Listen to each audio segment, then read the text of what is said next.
ତାହେଲେ ଆମକୁ ପରମେଶ୍ୱର ଧାର୍ମିକ କରୁଛନ୍ତି, ମୋତେ ପରମେଶ୍ୱର ଧାର୍ମିକ କରୁଛନ୍ତି। କିନ୍ତୁ ଆମେ ଯେଉଁ ଧାର୍ମିକତା ପାଇଛୁ, ମୁଁ ଆପଣଙ୍କୁ ପଚାରିବାକୁ ଚାହୁଁଛି, ଆମେ ଯେଉଁ ଧାର୍ମିକତା ପାଇଛୁ ଏ ଧାର୍ମିକତା ସହିତ ମଣିଷର କିଛି ଉତ୍ତମତା ଜଡ଼ିତ ଅଛି କି? ନାହିଁ।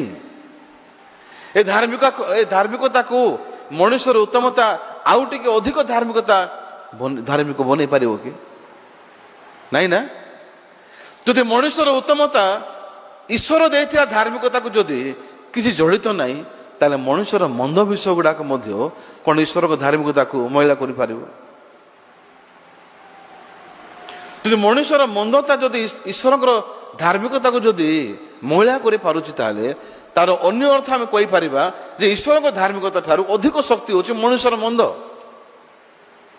ତାର ଅନ୍ୟ ଅର୍ଥ ଆମେ କହିପାରିବା ନାହିଁ, ବର୍ତ୍ତମାନ